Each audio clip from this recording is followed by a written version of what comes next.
Today's video is, what do you do when someone does you wrong? Maybe it's in the past, maybe it's in the present, or maybe it'll be in the future. What do you do? Well, coming from experience, I've probably reacted in every single way that's possible. Some things I'm proud of how I handled them, and some things I'm not. Now, I'd like to say, as I have grown older and been faced with life's interesting challenges, that my reactions and actions, because they matter too, have definitely changed.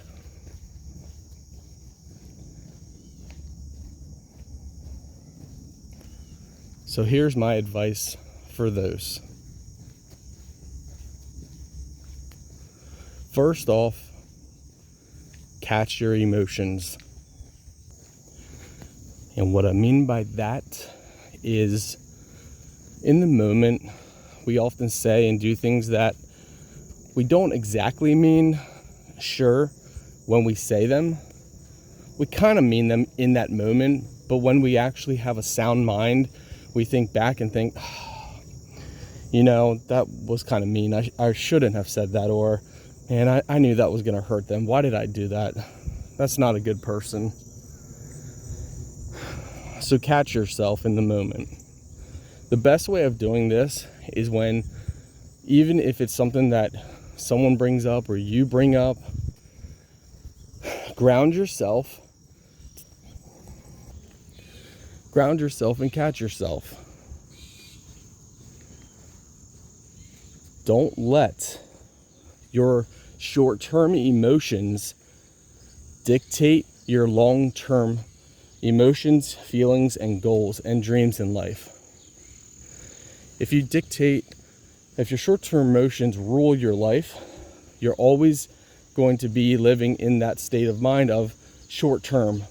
You're never going to accomplish much. You're always going to snap. You're never going to build self-worth, and you're never going to be able to fully understand what truly matters in life. Short-term emotions are great for many things.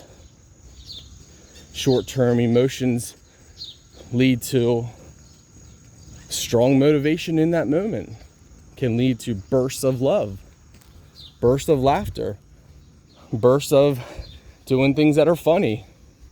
But short-term emotions also can lead to anger, snapping, destroying our lives within seconds. And the list goes on and on. So first, learn to take deep breaths. When you are in any state of heightened emotion, take deep breaths and ground yourself. We don't always have to reply back to something someone says or does. So if you're arguing with someone or online and someone says something you don't agree with, we don't have to reply. We really don't. We can stop and actually process what is being said and done. And oftentimes, and I've been, found myself in that position as well, where the other person will say, oh, so what, you're not going to say anything? Oh, so now you're going to be quiet? Okay, and go on and on. Ground yourself with thoughts and reply, I am processing everything that has been said and that has happened, so I don't say anything that I'm going to regret. And maintain that. And then, reply back with a calm. So that's in the moment. What if someone actually really did something wrong to you? Something that really hurt. I mean, it hurt you. It destroyed you. Well, and I've listened to very many people, but there was a elderly lady over 100 years old. She once said, when she was 70 years old, her husband randomly said, "I want a divorce, it's over." At 70 years old. Can you imagine spending your life with somebody and then at 70 years old telling you, "Hey, I want a divorce, it's over"? She said that was a hard time in her life. But you know what she always remembered? Her mom always said, let go. Let go of things. It's not going to help you. It's not going to keep you alive. Learn to let go. If you fight for what you love, fight. Don't just walk away from things. Fight for the things that you love. And if you fight and you fight and you fight and you fail and you don't win, okay, let go, move on. Your life is not done. This lady went on to live over 100 years. I think she's still alive as well. So 70, 80, 90, 100, 30 more years after that horrible, horrible event in her life. Most people would have let it drag them down to their grave. Not her. She remembered. She fought. She tried to understand it. She tried to get him back. She tried. But you know what she did? When she realized there was nothing she could do, it was out of her control, she tried to be a better wife. She tried to give him romance. She tried at 70-year-old, keep in mind, she tried everything, which is what we all need to do in circumstances. We try the best we can. But ultimately, he still left. So instead of being miserable, she said, I'm gonna remember what my mother said. Let go. Let go. When you can't change a scenario, let go. Forgive. She forgave her husband and she moved on. He ended up dying way, way before her. Again, I think she's still alive. I think she said in one of her podcasts that he was like 86 when he passed away. My friends, if someone does you wrong, let go. As hard as it is. Now fight. Fight to use the scenarios. Fight to be better for yourself and become better. But let go and don't let the stress, the drama bring you down to your knees. Because if you do that, well, it's going to drain you. It's going to take the life that Christ has for you. Now, what if someone hurts you to your core and you truly know you did nothing wrong? How do you let go of something like that? How do you forgive? Especially if it's family or someone close to you. My friends,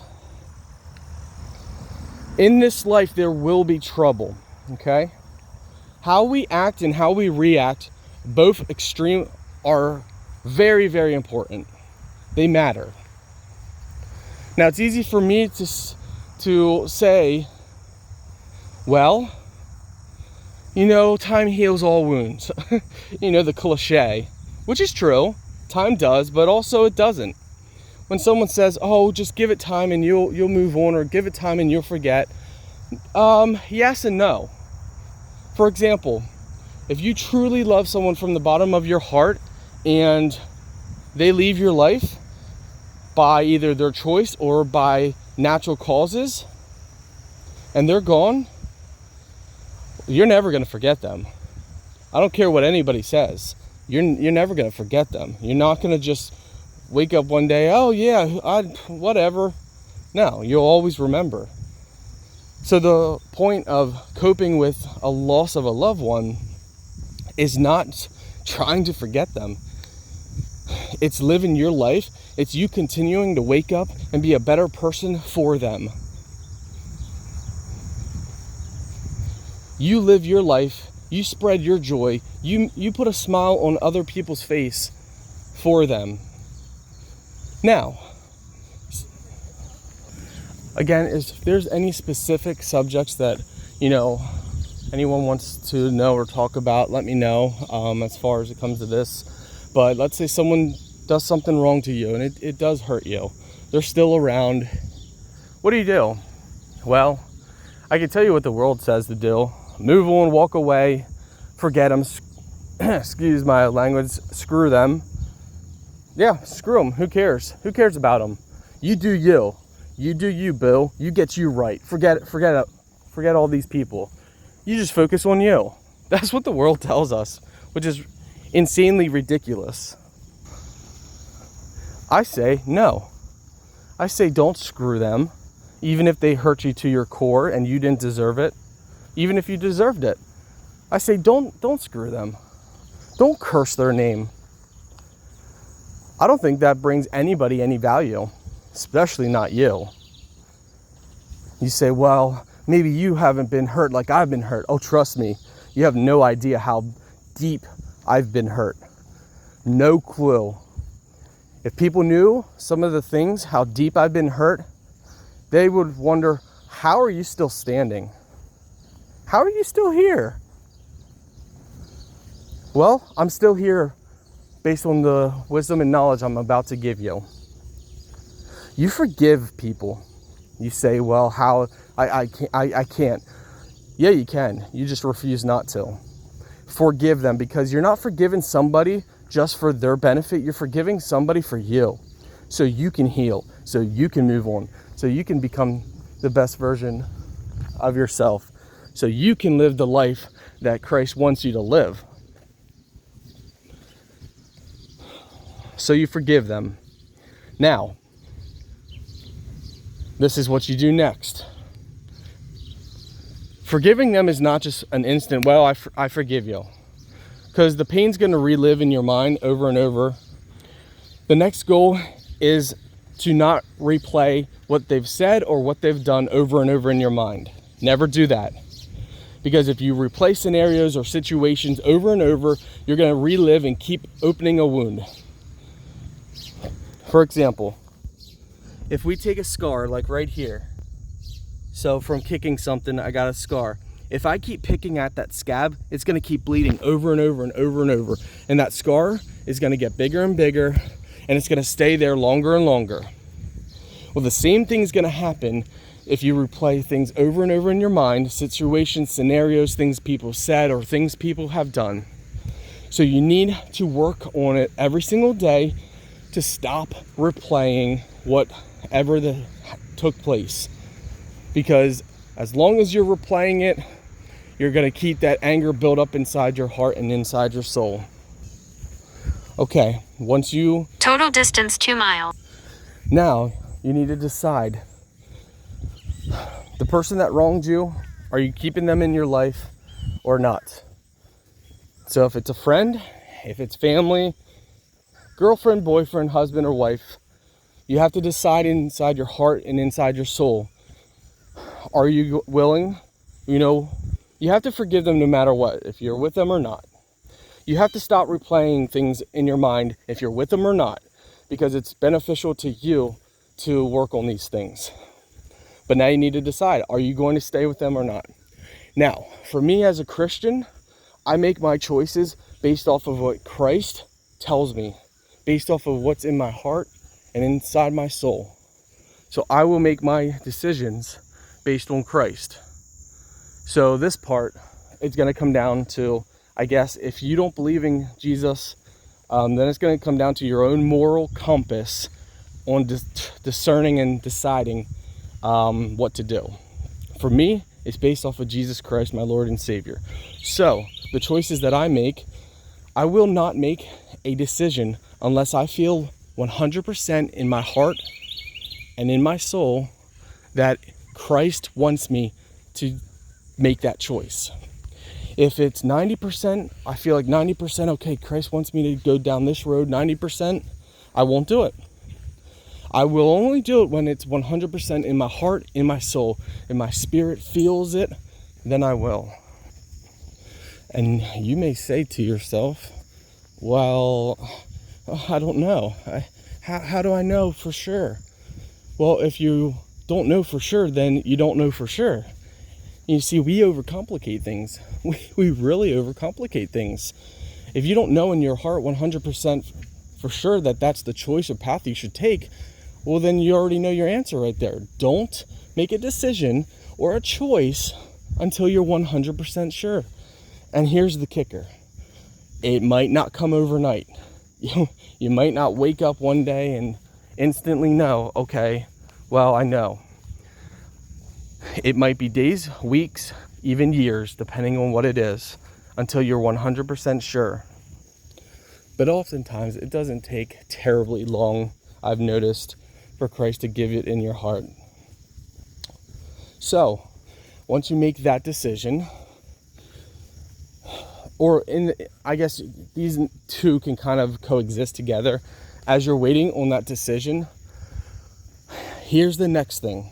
The world says, do you, focus on just you and screw everybody else. Screw the world. Screw the people that hurt you and all that stuff. Well, in my personal experience, don't ever do that. Never do that.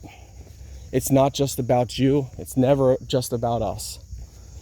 So you need to start looking over your life and take a pen and paper, write down areas of your life that you've never really been too happy with. Doesn't have to do anything with whatever situation you've been in. And here's the thing. Now, start working on these areas to better your life, not just for you. Do not go in to anything thinking you're just doing it for you. You're just gonna lose weight for you. You're gonna get better looking for you. You're gonna make more money for you. Don't ever just do that, because that can build pride, that can build self-worth just around yourself. And self-worth is extremely important, but if your self-worth is based off of just you and I'm proud of myself and I did this and I got here and it's me. Well, you're going to build and you're going to become something that one day you're going to wake up and you're not going to like. You're not going to be proud of. So as you're building your life, as you're working to become better, do it for the me-we. I've said it in other videos before. You're probably not going to hear it from many people. So you do it for the me-we. You do it for you.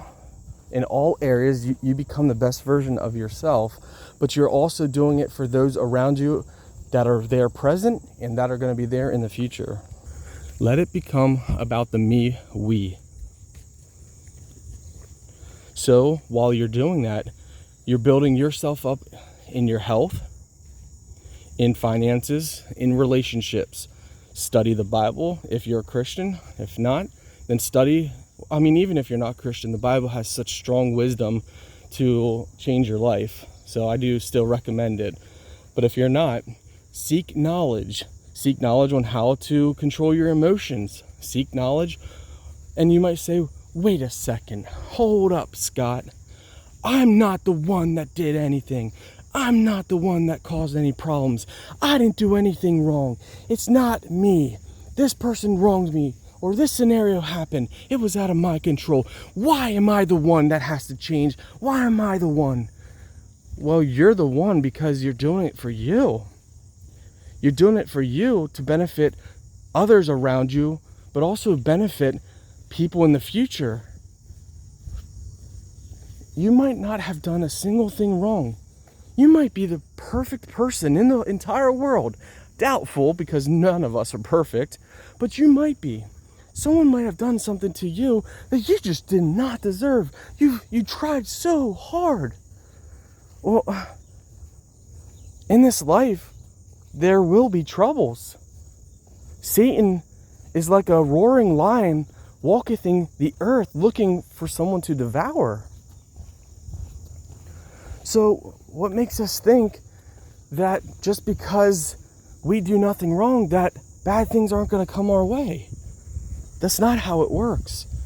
But we can use the situations, if it's our fault or not, we can use these situations to actually change and become better.